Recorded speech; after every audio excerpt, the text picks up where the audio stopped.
Astaghfirullahalazim alladzi la ilaha illa huwal hayyul qayyum wa atubu ilaih. Bismillahirrahmanirrahim. Assalamualaikum warahmatullahi wabarakatuh.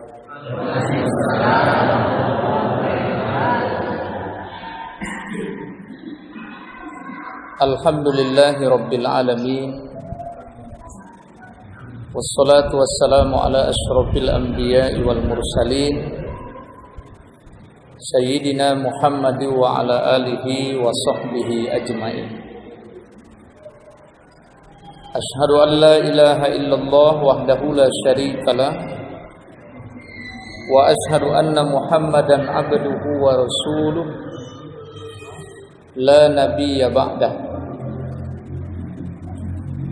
Faqala Allah Ta'ala fil Qur'anil Karim, A'udzu billahi minasy syaithanir rajim. Bismillahirrahmanirrahim. Ya ayyuhalladzina amanu taqullaha haqqa tuqatih wa la tamutunna illa wa antum muslimun. Wa'tasimu bihablillahi jami'an wa la tafarraqu. Wazkuru ni'matallahi 'alaikum idz kuntum a'daan fa'alafa baina qulubikum fa asbahtum bi ni'matihi ikhwana wa kuntum 'ala shafa hufratin minan nari fa anqadhakum minha. Kadzalika yubayyinullahu lakum ayatihi la'allakum tahtadun. Shadaqallahul azim. Wa qala an-nabiy sallallahu alaihi wasallam, kullu ummati yadkhuluna al-jannata illa man aba. Qila wa may ya'ba ya Rasulullah? Qala man ata'ani dakhalal jannah wa man asani faqad aba. Wa qala an-nabiy sallallahu alaihi wasallam fi haditsil ukhra, la tattabi'anna sunana man qablakum shibran bi shibrin wa zira'an bi zira'in hatta law dakhalu hajarad dabbi la dakhaltumu. Shadaqa Rasulil Karim. Yang saya hormati dan yang saya muliakan, bapak-bapak, ibu-ibu, para orang tua saya yang tidak bisa saya sebutkan satu persatu, baik dalam pangkat jabatannya, baik dalam gelarnya, baik dalam tugas pokok dan fungsinya. Kalau sudah tergabung di dalam rumah Allah ini, berarti kita semua ini adalah hamba-hamba Allah. Kita semua ini adalah para pengabdi Allah. Kita semua ini adalah saudara, orang-orang yang berada di dalam satu naungan kalimah. Apabila kalimah itu sudah diucapkan, maka antara satu dengan yang lain itu haram darahnya untuk ditumpahkan kecuali dengan haknya, haram hartanya untuk dizolimi, diambil, dan haram pula kehormatannya untuk dicaci, untuk dicela, untuk dimaki. Jadi paling tidak ada 3 hal kalau orang itu sudah berada di bawah naungan kalimat la ilaha illallah, maka darahnya terjaga. Tidak boleh serampangan ditumpahkan, tidak boleh serampangan dikeluarkan. Yang kedua, hartanya haram untuk dizolimi, diambil yang bukan haknya. Dan yang ketiga, kehormatannya tidak boleh kita nodai, kita caci, kita maki, kita cela, tidak boleh. Itulah hebatnya kalau sudah berada di dalam naungan kalimat la ilaha illallah Muhammadur Rasulullah. Bapak-bapak dan ibu-ibu, keluargaku semuanya yang wajah-wajahnya Masya Allah, ini wajah-wajah ahli surga insya Allah. Dia paling tidak ciri dari ahli surga itu ada 4. Ya. Jadi kalau kita mau tahu ahli surga itu, ini bisa dibaca dari 4 model. Yang pertama adalah wajhun malihun. Wajahnya selalu elok. Wajahnya selalu elok. Elok di sini artinya bukan karena make up. Bagi ibu-ibu bukan karena make up. Bukan karena bibirnya yang dipolesi oleh lipstick. Bukan karena alisnya dikasih sesuatu sehingga menjadi bagus. Orang memandang wajahnya mulus, tidak ada jerawat. Bukan itu namanya wajhun malihun. Tapi wajhun malihun itu adalah lahir dari keadaan hatinya. Hatinya lah yang membuat wajahnya itu menjadi tetap elok. Tetap elok. Contohnya saja, kita kan dalam hidup ini Bapak Ibu sering menemukan sesuatu yang tidak sesuai dengan keinginan kita. Dan itu biasanya tampilnya nampak dari wajah.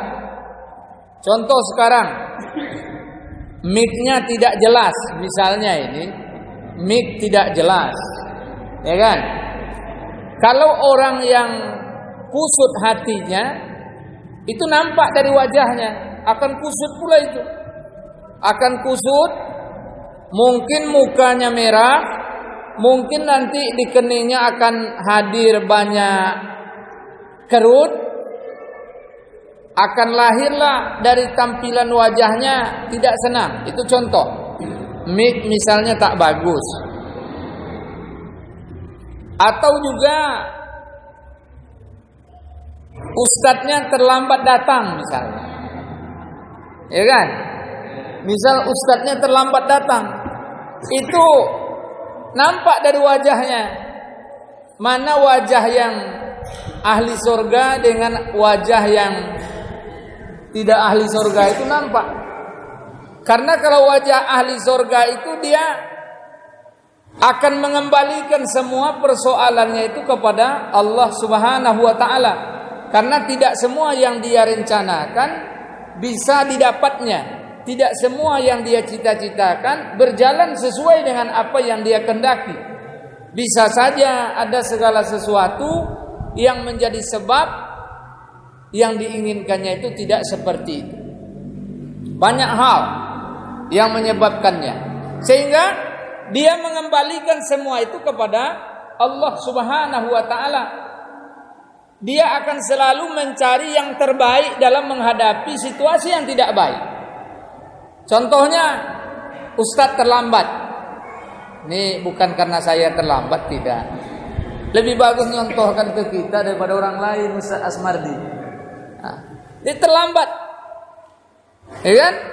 Tapi bagi ibu-ibu saya, dia ingat hadis Nabi bahwa orang mukmin dalam masjid seperti ikan dalam air.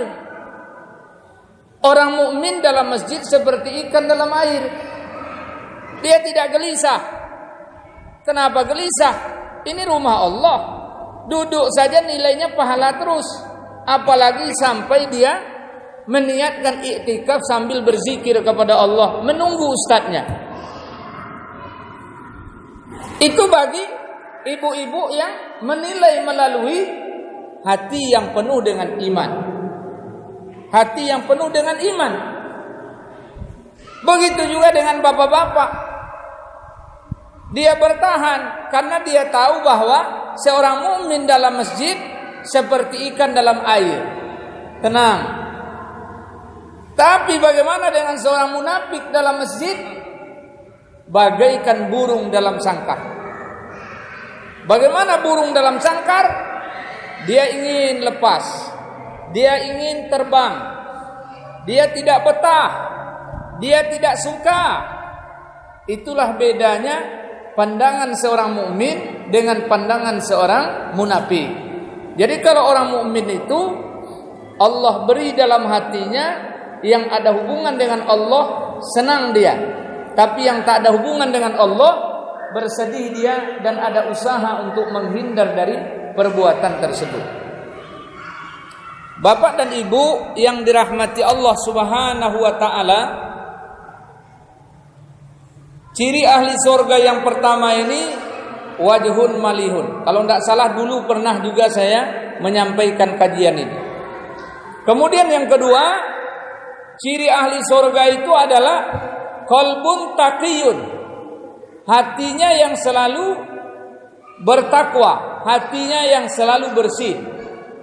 Ini berat karena hati ini tempat muara dari semua persoalan. Sakit, sehat, bahagia, bersedih, senang, duka, itu ada dalam hati. Hati. Itu sebabnya Rasulullah selalu menganjurkan kepada kita. Apa anjuran beliau? Anjuran beliau adalah agar kita selalu membersihkan hati. Agar kita selalu membersihkan hati, mencuci hati kita.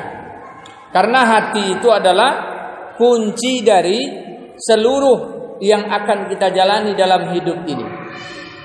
Ya, qalbun taqiyun. Yang ketiga, seorang ahli surga itu juga memiliki apa yang disebut dengan lisanun fasihun. Lidahnya selalu benar. Lidahnya selalu berucap yang benar.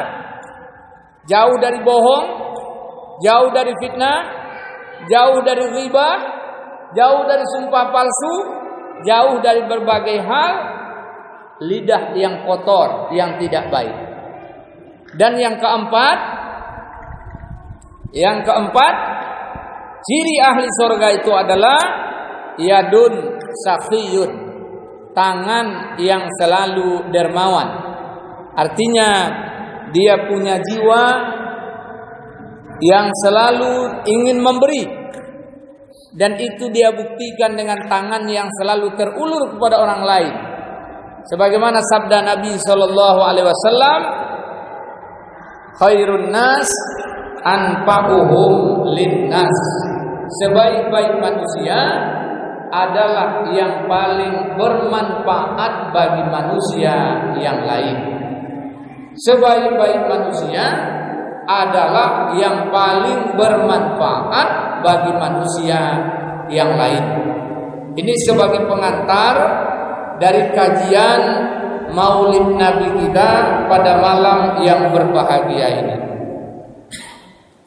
Bapak-bapak dan ibu-ibu, keluargaku, jamaah Masjid Al-Fajar, masjid besar Kabun yang kita cintai, yang saya hormati dan yang saya muliakan.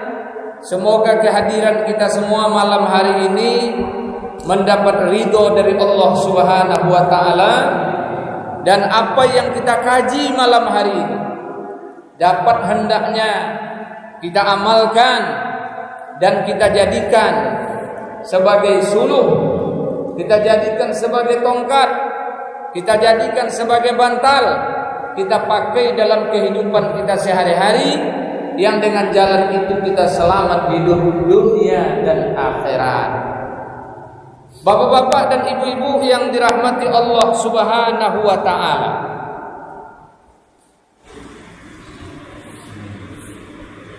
sebelum saya menguraikan sedikit tentang kisah Maulid Nabi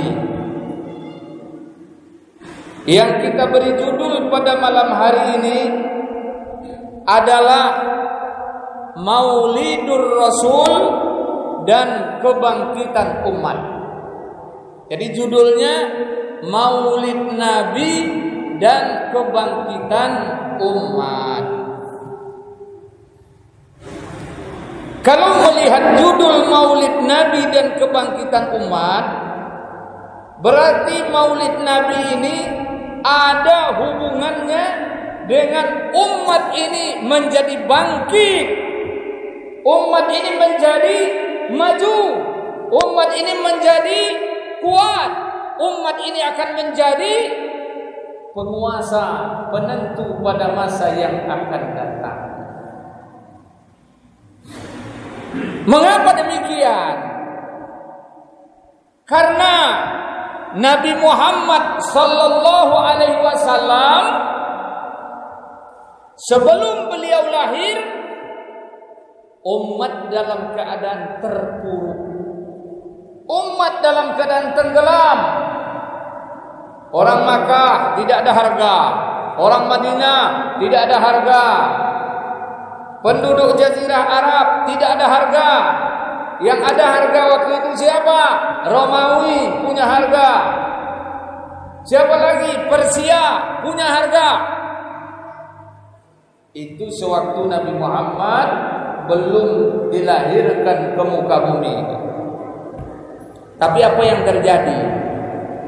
Setelah Nabi Muhammad dilahirkan ke muka bumi ini, Romawi tunduk di bawah kekuasaan umat Islam. Persia tunduk di bawah kekuasaan umat Islam. Kaum Yahudi tunduk di bawah kekuasaan umat Islam. Kaum Nasrani tunduk di bawah kekuasaan umat Islam. Di bawah kepemimpinan Nabi Muhammad sallallahu alaihi wasallam. Pertanyaannya, kenapa bisa terjadi seperti itu? Kenapa bisa terjadi seperti itu? Sebelum Nabi, umat ini tidak ada harganya. Tapi setelah Nabi dibangkitkan, umat ini jadi berharga. Mengapa? Tak lain dan tak bukan jawabnya adalah karena ajaran yang dibawa oleh Nabi, yang kemudian diimani dengan keimanan yang benar oleh umat, dipimpin oleh seorang Nabi yang disegani oleh kawan dan lawan, mempersatukan umatnya, menjadikan bangsa lain segan, bangsa lain takut, bangsa lain tunduk di bawah kekuasaan umat Islam. Berarti resepnya ada. Resepnya ada. Dan inilah yang hendak saya sampaikan malam hari ini.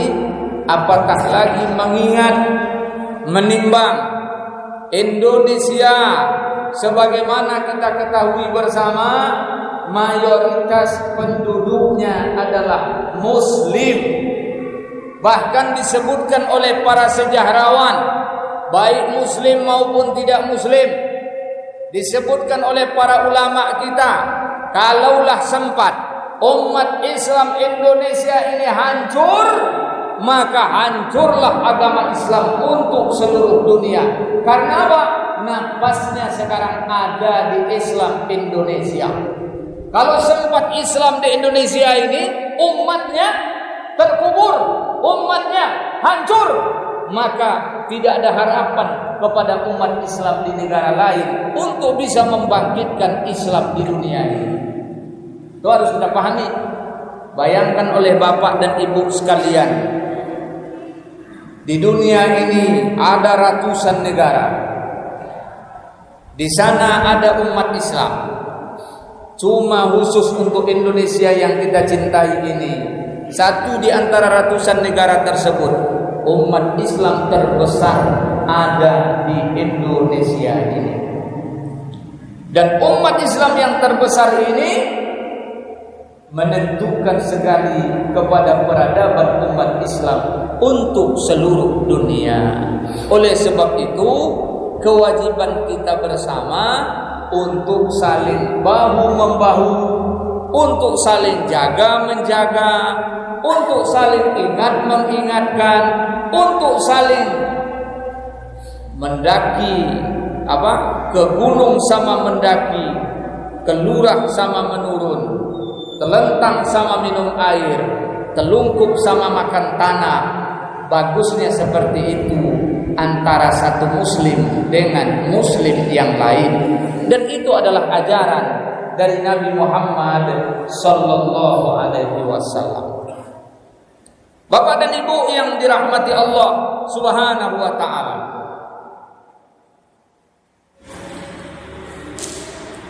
sebelum saya lanjutkan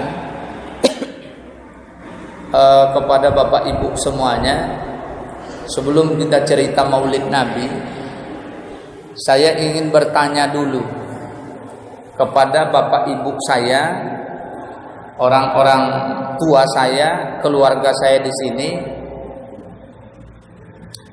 Ini mohon dijawab dengan jujur ini. Nggak usah ada dusta di antara kita, jujur aja. Waktu terjadinya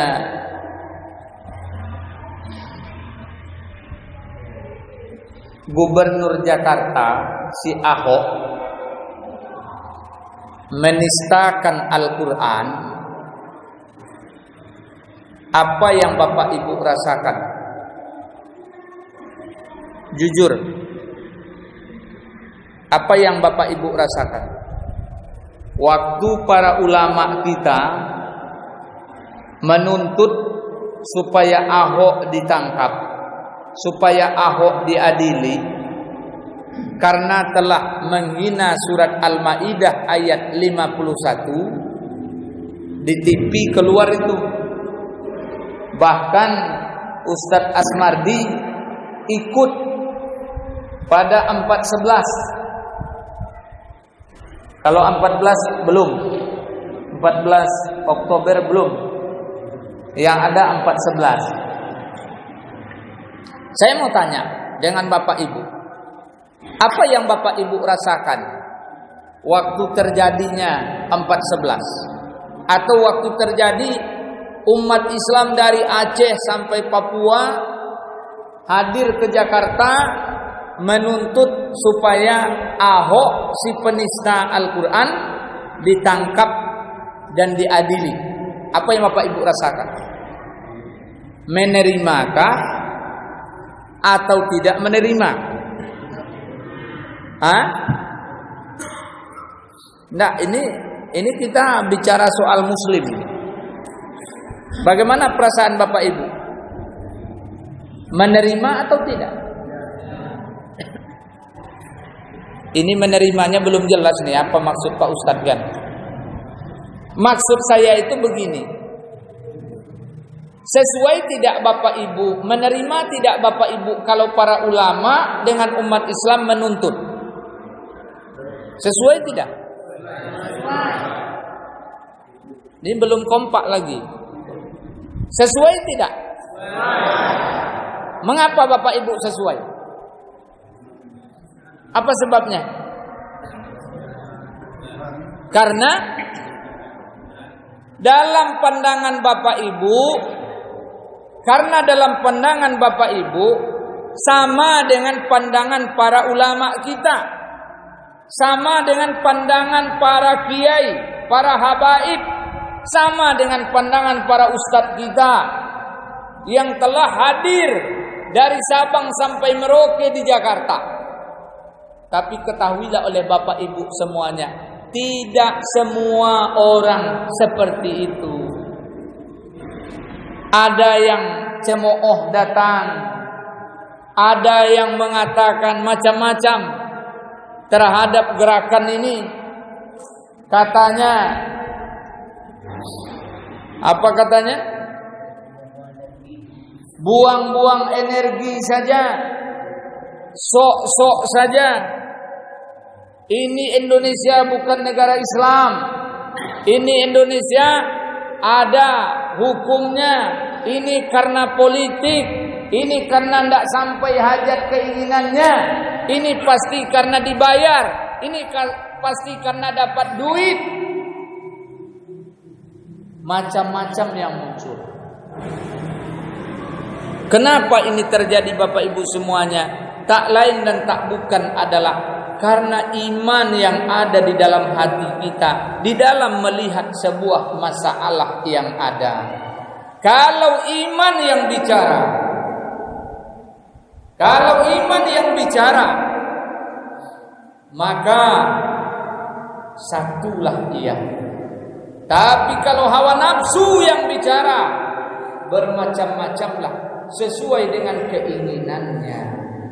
Maka kita melihat, dan saya juga hadir pada saat itu, Ustadz Asmardi juga hadir, dan saya juga berada di tengah suasana yang kita saksikan melalui TV. Terjadilah tuntutan para ulama umat Islam untuk disidangnya, untuk ditangkapnya, untuk diberlakukan hukum sesuai dengan undang-undang yang ada di negeri ini atas penista Al-Quran.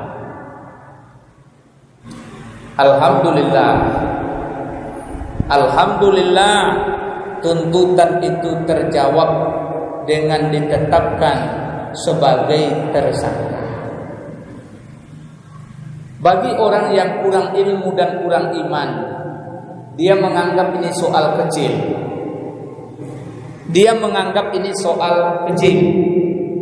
Tapi bagi orang yang punya iman, Al-Quran itu persoalan besar.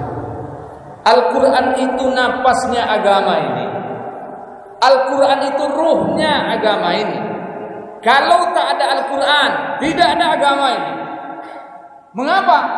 Karena agama ini sumber utamanya adalah Al-Quran. Sekarang sumber utamanya dikatakan bohong, sumber utamanya dikatakan tidak benar. Orang yang menyampaikannya dianggap menipu. Mana yang bisa menerima? Kecuali orang-orang yang di dalam hatinya ada penyakit dan kepentingan dunia, seperti yang Allah sebutkan di dalam Al-Maidah 52. Maka kamu akan melihat orang-orang yang di dalam hatinya ada penyakit, dia akan bersegera untuk bergabung dengan Yahudi dan Nasrani karena mereka takut ditimpa oleh kebinasaan, yakni tidak dapat pekerjaan, tidak dapat mereka lagi sebagai tim sukses, tidak lagi mereka mendapatkan keduniaan. Terbukalah kedoknya, terpilahlah manusia, terbagilah orang waktu itu. Akibat surat Al-Maidah 51, manusia terbagi dua kelompok, ada yang beriman, ada yang munafik. Kalau yang kafir sudah jelas. Ada yang beriman, ada yang munafik. Yang beriman bertahan, ini mesti diproses. Yang munafik mencoba cari jalan angin bagaimana supaya dia mendapat keuntungan. Berarti apa ini? Berarti kita semua disuruh berjuang. Ini baru kecil Pak, permainannya kecil. Kalau ibarat orang sekolah, ini coba-coba baru. Dicoba sekali, bagaimana tanggapannya? Oh, tenang saja, lanjut. Coba sekali, orang dalam keadaan mulai gelisah, hati-hati. Orang mulai sibuk, dia mulai pasang jalan lain lagi. Bagaimana caranya? Namun yang jelas, melalui Maulid Nabi ini saya sampaikan, hati-hati dengan kondisi akhir zaman. Zaman fitnah ini sekarang luar biasa, yang perlu kita perhatikan secara bersama-sama. Jangan sampai nanti kita lengah, yang menyebabkan umat Islam menjadi korban, umat Islam menjadi tumbal, dihancurkan oleh umat. Bapak dan Ibu yang dirahmati Allah, hati Bapak tidak rela, hati Ibu tidak rela, hati saya tidak rela kalau Quran saya dinistakan oleh siapapun. Itu pertanda iman kita masih ada terhadap kitab suci Al-Quran. Yang kedua,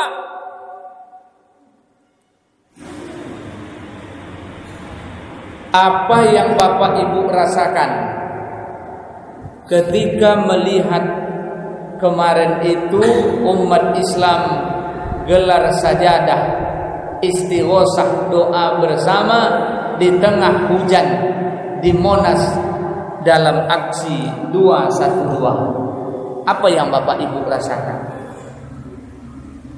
Kalau saya punya istri saya bilang,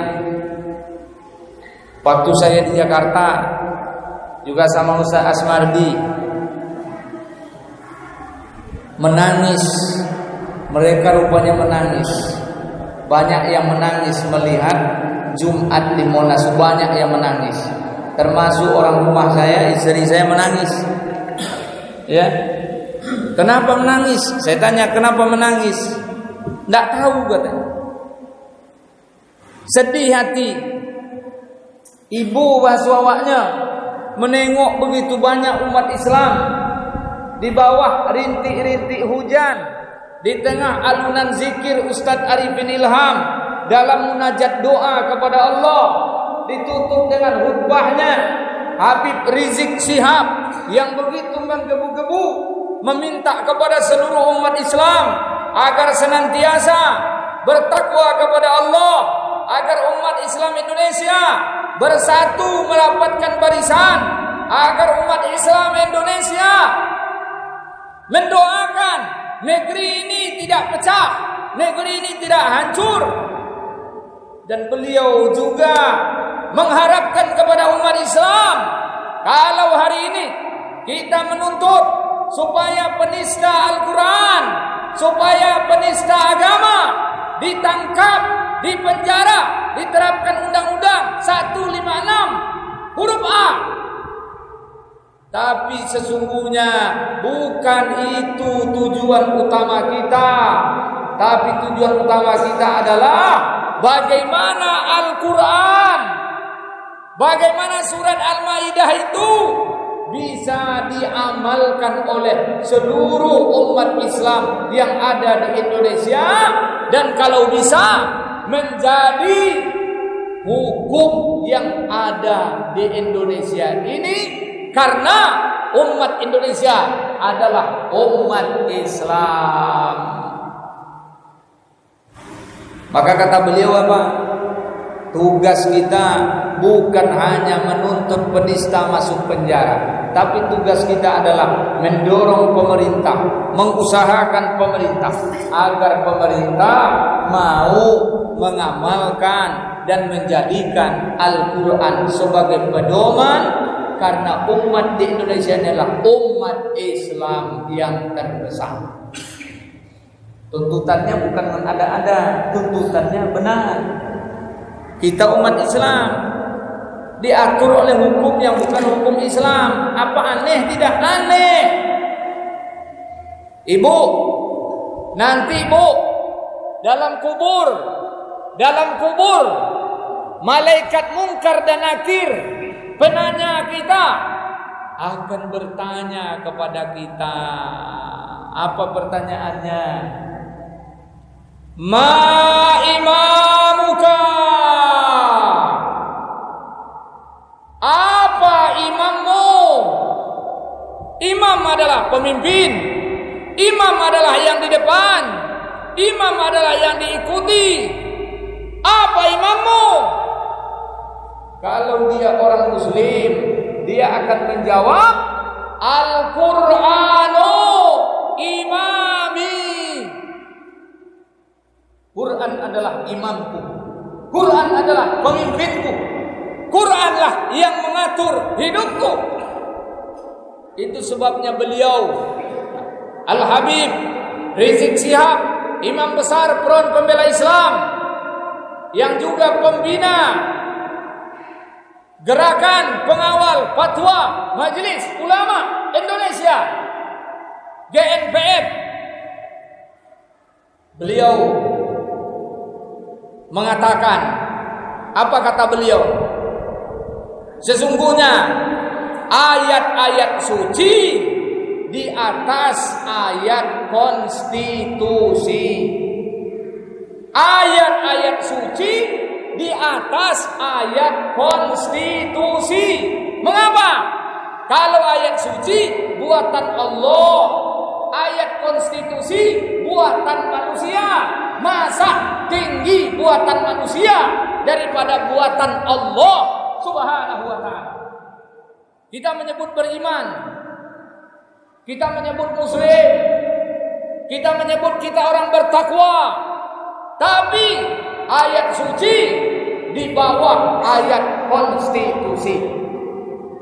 Itu sebabnya kita berkeinginan ke depan umat Islam bersatu, umat Islam mencintai Al-Quran, umat Islam mencintai masjid, umat Islam mencintai Rasulullah, dan umat Islam berjuang bersama untuk mewujudkannya. Bapak dan Ibu, alhamdulillah, alhamdulillah. Sekali lagi saya mengatakan alhamdulillah, selesai perjuangan 212, muncul pula perjuangan 412. Siapa yang 412? Hah? Siapa yang 412? Kalau umat Islam berjuang 212 hari Jumat, mereka berjuang pada hari Minggu, hari Ahad 412. Bapak lihat kan di TV? Ibu dengar enggak beritanya apa yang terjadi? Allah Subhanahu wa taala mengirim angin. Allah Subhanahu wa taala mengirimkan beberapa tanda kepada mereka. Sedih kita melihat tingkah pola. Subhanallah. Saya mengingatkan diri saya dan kita semua, perjuangan belum selesai Bapak Ibu sekalian. Mengapa hari ini umat Islam Indonesia ditengok oleh sekalian umat Islam di dunia saat ini? Bagaimana sepak terjangnya?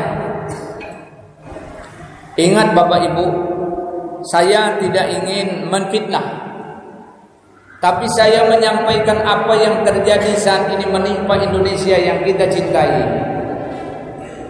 Di bulan Maulid ini, untuk kebangkitan kita semua, menyadarkan kelengahan kita, membangunkan tidur kita, memberi semangat kepada lemahnya kita.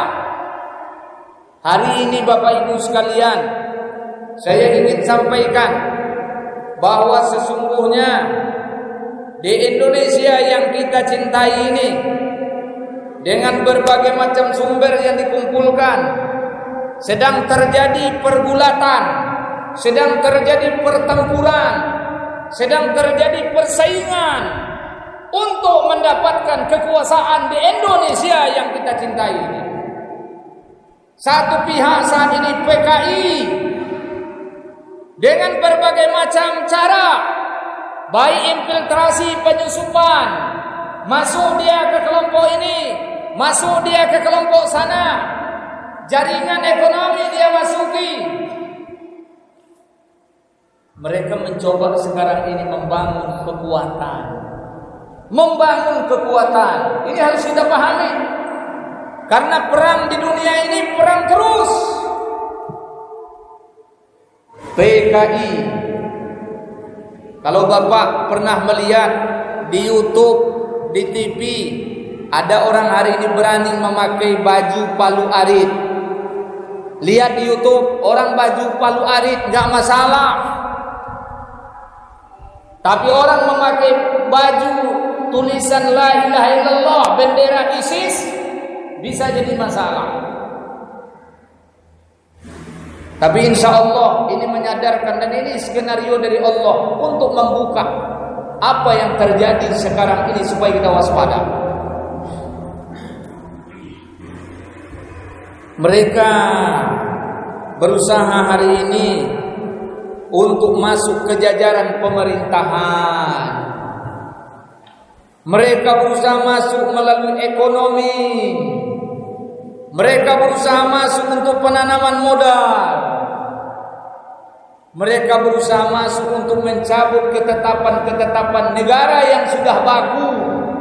Contoh, saya ingin ingatkan, dan ini sudah berlaku kalau saya tidak salah.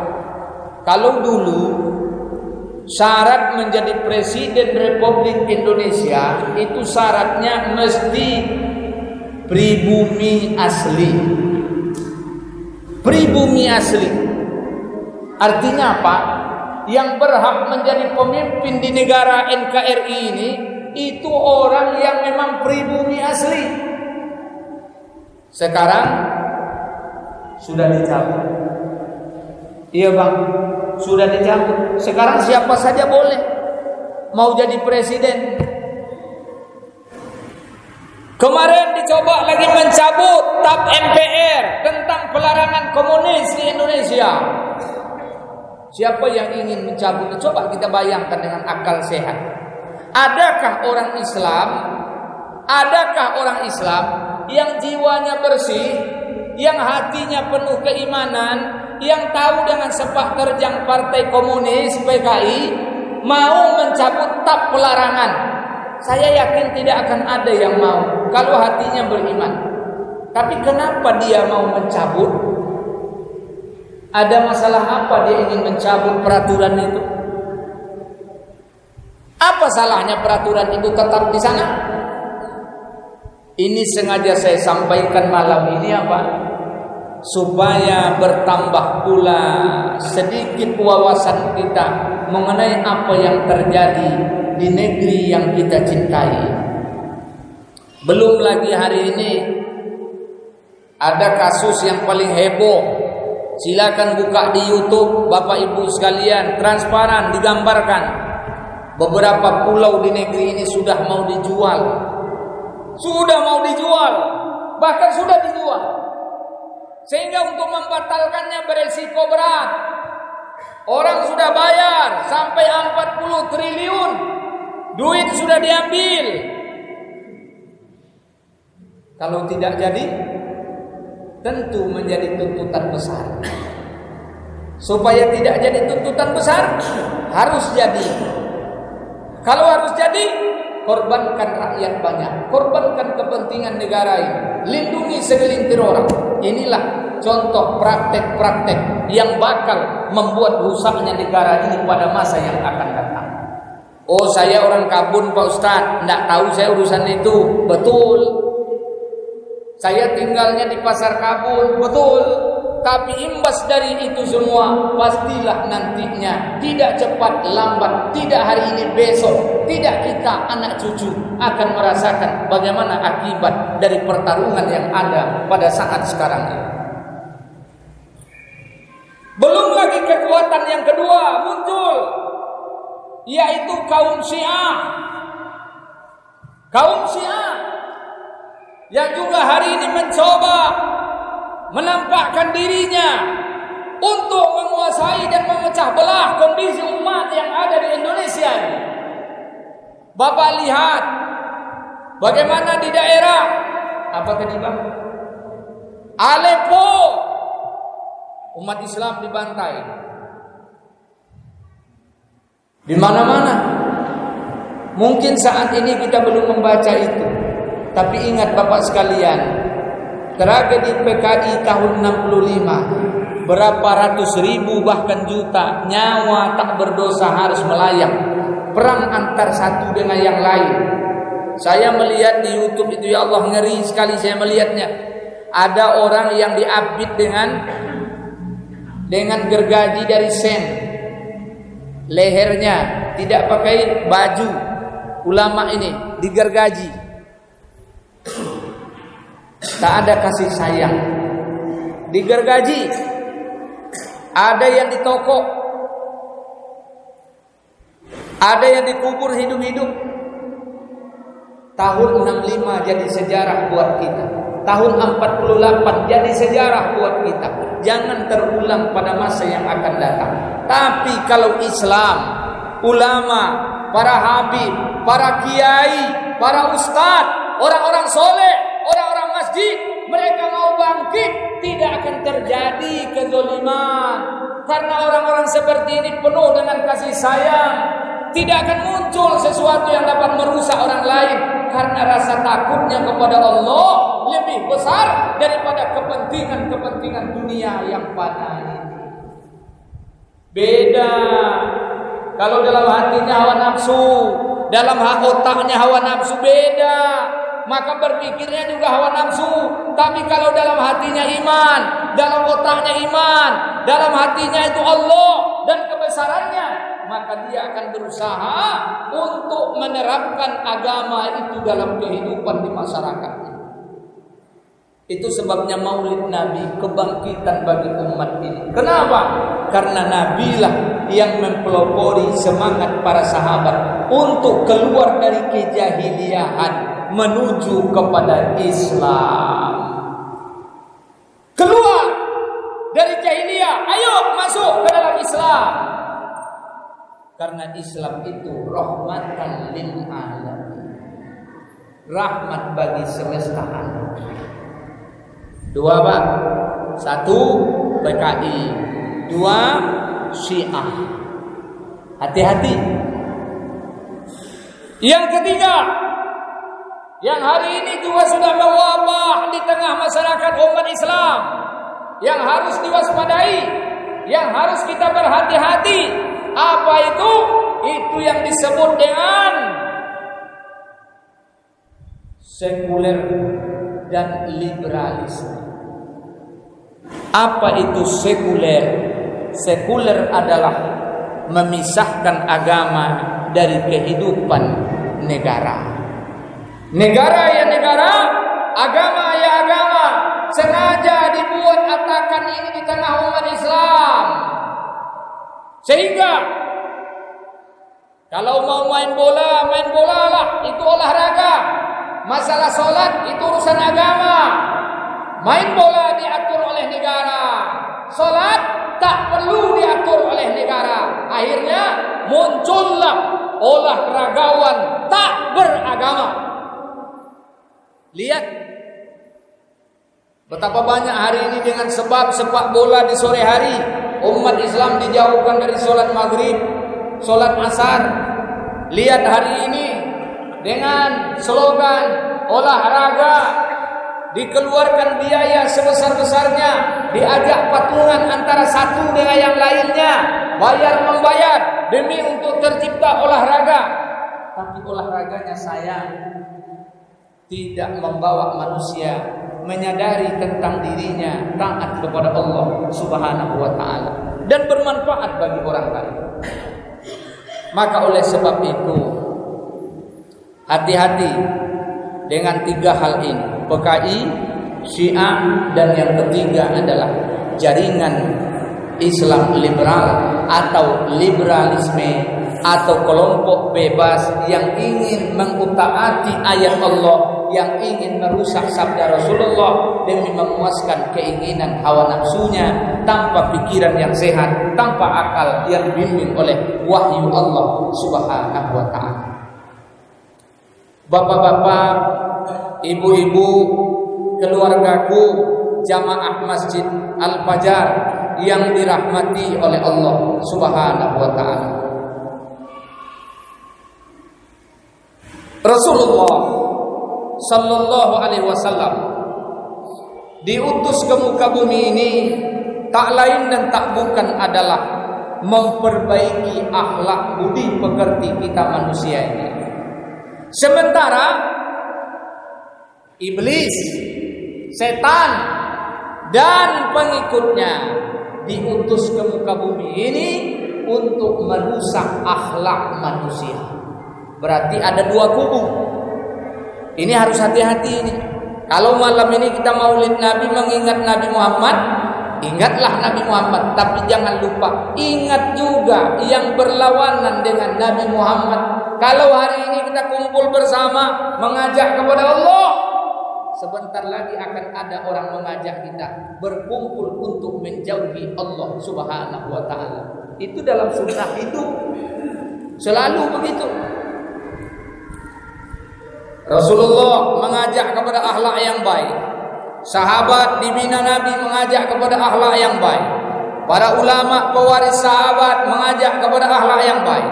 Para tabi'in, ya, para sahabat, para tabi'in, para ulama, para ustaz, para ibu dan bapak yang soleh dan solehah mengajak untuk berakhlak yang baik. Tapi ketahuilah, iblis dengan bala tentaranya ingin mengajak kita kepada akhlak yang buruk. Maka waspadalah, waspadalah, hati-hatilah, karena dalam setiap kehidupan kita dua hal ini tetap saling ada di antara kehidupan kita. Ada yang mengajak kepada kebaikan, ada yang mengajak pada keburukan. Kedua-duanya itu selalu bertarung sampai hari kiamat nantinya. Maka saya yakin yang ada dalam masjid ini, yang kita semua berkumpul dalam masjid rumah Allah ini adalah orang-orang yang disebutkan Allah dalam Al-Quran apa? Inilah mereka yang disebut dengan Hizbullah. Itu dalam Quran. Hizbullah. Apa itu Hizbullah? Hizbullah itu sama dengan partai Allah. Hizbullah itu artinya adalah golongan Allah. Hizbullah itu siapa? Mereka orang-orang yang senantiasa bersama-sama, berkelompok, berjamaah untuk menegakkan Allah. Apa itu menegakkan Allah? Menegakkan apa yang diperintahkan oleh Allah, yang disukai oleh Allah, sekalipun mereka harus melepaskan nyawanya, mencurahkan darahnya, mengorbankan harta bendanya. Mereka inilah yang dijadikan Allah dalam Al-Quran, ala inna hizballahi humul ghalibun. Ingatlah, sesungguhnya para pasukan Allah, para tentara Allah, para partai Allah, mereka itulah orang yang akan menang. Menang dunia, menang akhirat. Tinggal lagi kita mau berada di kelompok yang mana. Yang kedua namanya Hizbus Syaitan. Apa itu Hizbus Syaitan? Kelompok setan, partai setan, jamaah setan. Kenapa disebut kelompok setan? Kenapa disebut jamaah setan? Karena mereka berkelompok, berpikir, berjuang. Tujuannya adalah meninggikan kalimat setan, menjauhkan manusia dari Allah Subhanahu wa ta'ala. Itu yang terjadi. Tapi ingat, setan dengan bala tentaranya lemah. Namun kalau kamu lemah, mereka sudah lemah, tapi kamu kalah, berarti kamu lebih lemah dari mereka. Padahal sesungguhnya Allah sudah janjikan orang beriman itu kuat. Orang beriman itu kuat kalau benar keimanannya kepada Allah Subhanahu wa ta'ala. Ingat Bapak Ibu sekalian, di dunia ada dua kelompok, Hizbullah, Hizbus Syaitan. Di akhirat pun ada dua kelompok. Coba baca surat Az-Zumar. Oma, besok di akhirat mak awak dua kelompoknya. Apa kata Allah dalam Quran? Bismillahirrahmanirrahim. Wasiqal ladzina kafaru ila jahannama zumara. Dihalaulah orang kafir itu ke dalam neraka jahanam secara berombongan. Itu rombongan pertama.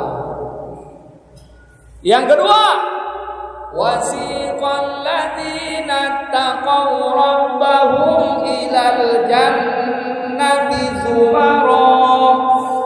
Dihalaulah orang-orang bertakwa ke dalam surga berombong-rombongan. Berarti besok itu cuma dua. Ada rombongan orang yang ke dalam surga, ada rombongan orang yang dihalau ke neraka.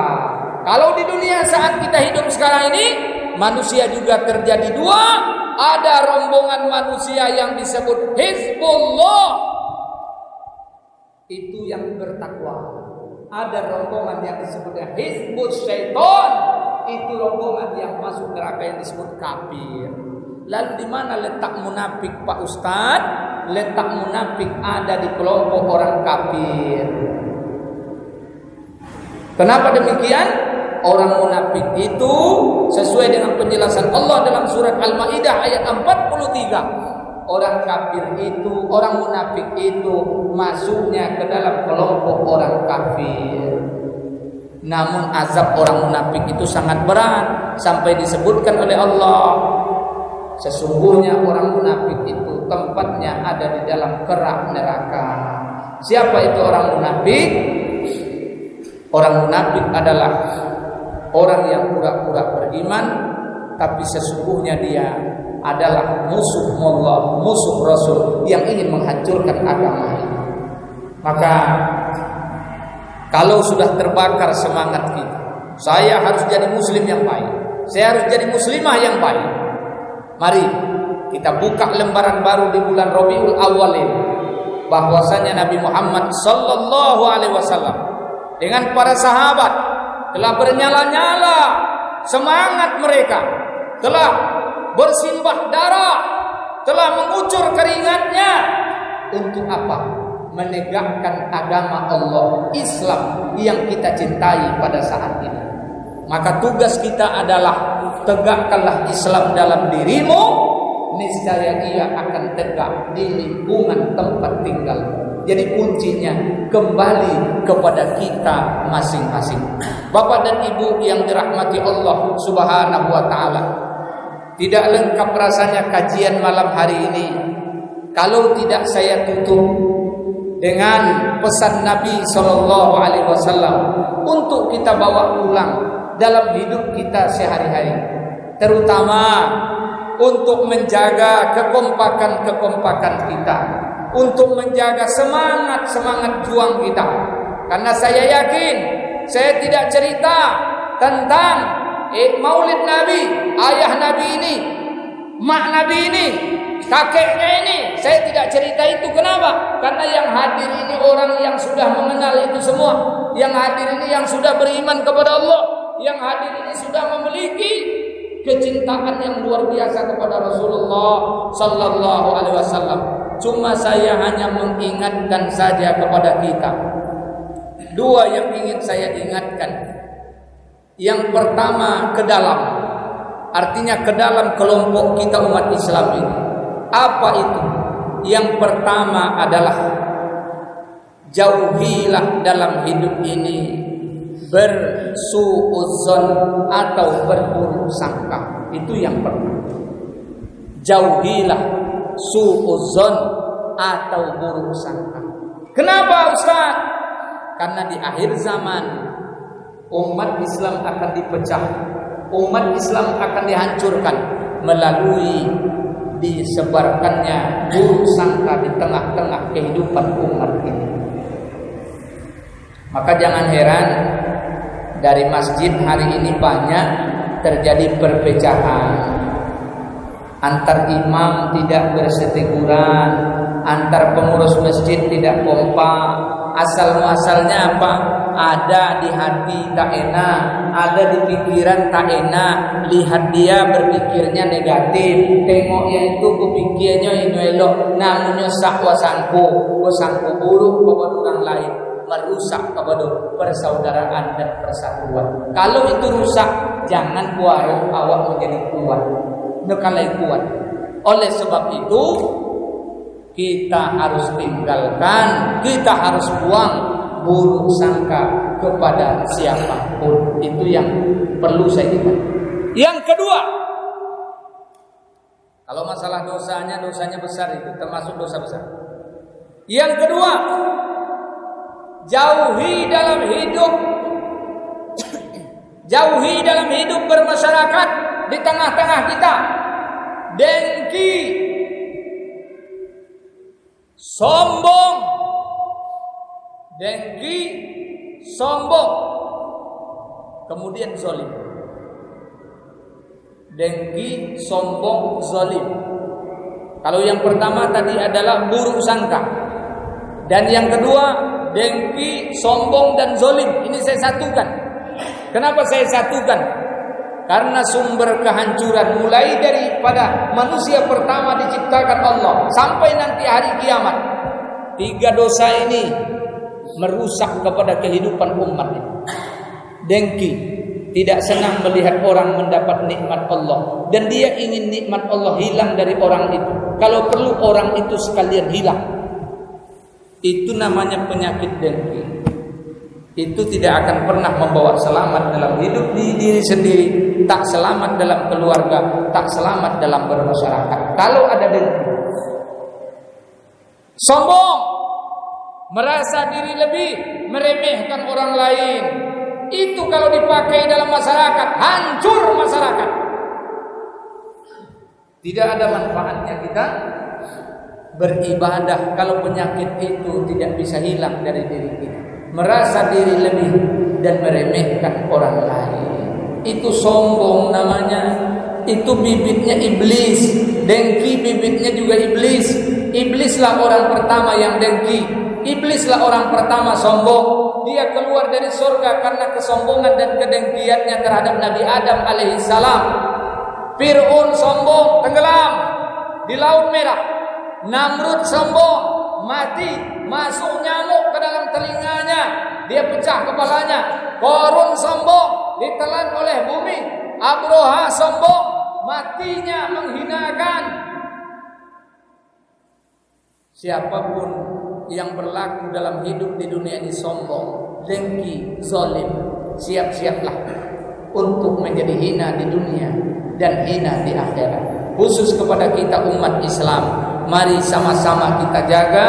Jangan sampai kita punya penyakit sombong, dengki, dan zalim. Sombong, dengki, dan zalim. Kita buang. Bagaimana cara membuangnya Pak Ustadz? Cara membuangnya adalah menyadari bahwa sesungguhnya apa yang dimiliki oleh orang lain, apa yang didapat oleh kita, semuanya adalah karunia dari Allah Subhanahu wa taala. Haza min fadli Rabbi, ini karunia dari Tuhanku. Liyabluwani an askura au am akfur. Dia menguji aku, apakah aku bersyukur atau aku menjadi orang yang kufur, kafir terhadap nikmat Allah Subhanahu wa taala. Lebih bersyukur, kurang bersabar. Kembali kepada Allah Subhanahu wa taala. Lihat orang lain dapat nikmat, sadar nikmat itu dari Allah, maka dia tidak akan dengki. Begitu juga ketika kita memiliki kelebihan, kita tahu itu dari Allah, tak wajar kita sombong. Mengapa sombong? Yang punya Allah, yang memberi Allah, kenapa kita harus sombong? Tidak ada kita punya, yang punya Allah. Buktinya apa? Selesai masa di dunia, kembali ke akhirat, tak ada yang kita bawa kecuali amal ibadah kita. Kalau ada kebaikan kita, jadi nama baiklah di dunia. Tapi kalau yang banyak buruk kita, sebutan buruk pula lah yang tinggal, dikenang oleh orang. Maka yang paling baik, jadilah manusia yang senantiasa tawadu, rendah hati. Jadilah manusia yang selalu bersih hati, dan jadilah kita manusia yang selalu dalam kehidupan ini berbaik sangka dengan manusia yang ada. Bapak dan Ibu jamaah yang dirahmati Allah Subhanahu wa taala, ketika Rasulullah sallallahu alaihi wasallam mau wafat, maka beliau memesankan kepada kita untuk senantiasa menjaga sholat. Ini pesan Nabi. Ini menunjukkan pentingnya. Jagalah sholat. Ittaqis sholat. Ittaqis sholat. Jaga sholat. Jaga sholat. Khusus untuk sholat ini saya mengajak semua kita. Mari kita hidupkan sholat berjamaah. Mari kita hidupkan sholat berjamaah. Karena apabila umat ini menghidupkan sholat berjamaah, umat ini akan menjadi kuat. Maka sekarang ini di mana-mana di Indonesia, lebih khusus lagi kemarin tanggal 12 bulan 12, serentak seluruh masjid di Indonesia menggelar aksi sholat berjamaah. Dan saya ikut sholat berjamaah di Masjid Ar-Rahman, Masjid Agung di Pekanbaru. Jamaahnya subhanallah, sholat subuhnya sampai ke pagar masjid itu penuh dengan jamaah sholat subuh. Masjidnya sudah penuh sesak dan pagarnya sudah penuh halaman dengan memutih umat Islam sholat berjamaah. Hari ini digalakkan sholat berjamaah karena itu kunci dari iman seseorang kepada Allah Subhanahu wa taala. Bahkan subuh Ahad ini insya Allah, kalau Bapak mau gabung, mana tahu lagi ada di Pekanbaru, silakan gabung subuh Ahad. Kalau saya kajian subuh Ahad, saya di Masjid Nurul Jannah, Jalan Cipta Karya dekat Giant, Tabek Gadang, Panang. Di situ kajian subuh. Setiap subuh Ahad saya ngisi pengajian, bawa jamaah sholat, kemudian juga selesai kajian makan bersama dengan jamaah gratis. Dari siapa? Orang yang mau infak, yang mau sedekah. Untuk apa?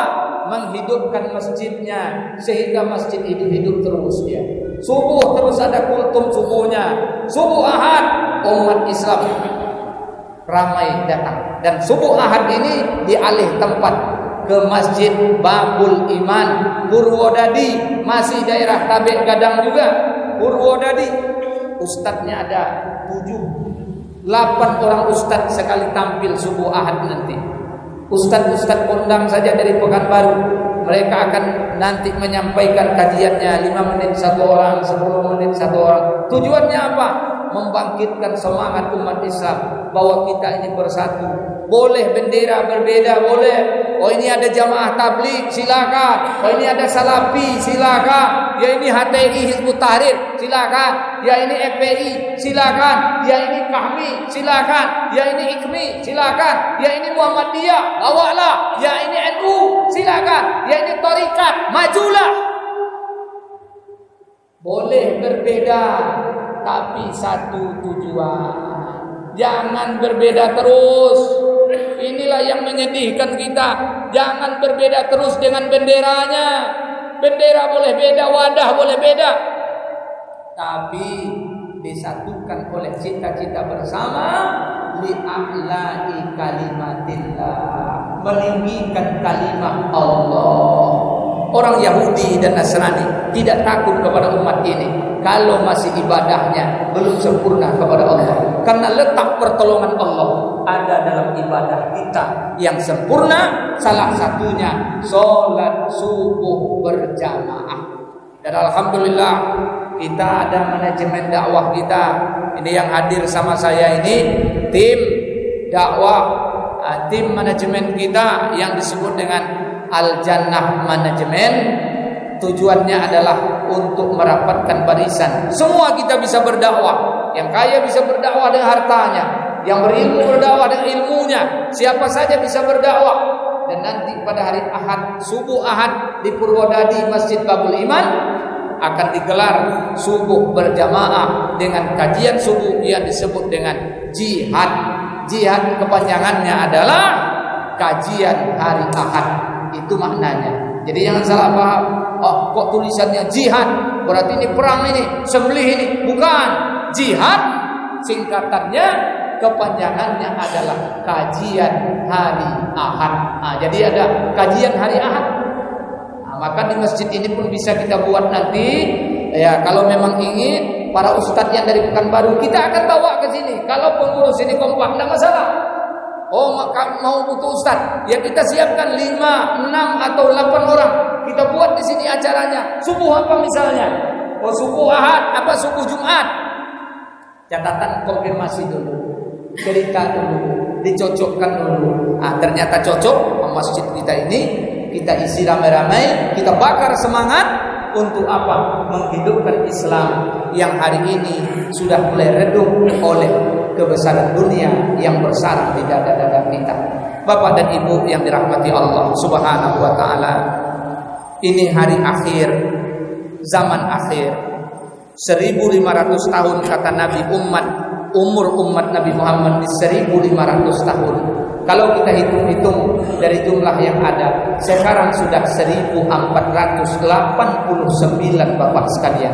Berarti tinggal lagi cuma 11 tahun habislah kurun yang diakui oleh Nabi Shallallahu Alaihi Wasallam. Kalau sudah habis kurun itu, kita tidak tahu apa yang terjadi menimpa umat ini. Muncullah apa yang disebut dengan tanda-tanda kiamat akan mulai besar terjadi di tengah-tengah kita. Huru hara di sana sini akan muncul. Oleh sebab itu, rapatkan barisan, eratkan persaudaraan, kuatkan iman, saling nasihat-menasihati sama kita. Insya Allah, Allah selalu membantu kita. Terima kasih atas segala perhatian. Mohon maaf atas segala kekurangan. Wabillahi taufiq wal hidayah. Subhanakallahumma wa bihamdika, asyhadu an la ilaha illa anta, astaghfiruka wa atubu ilaik. Wassalamu alaikum warahmatullahi wabarakatuh.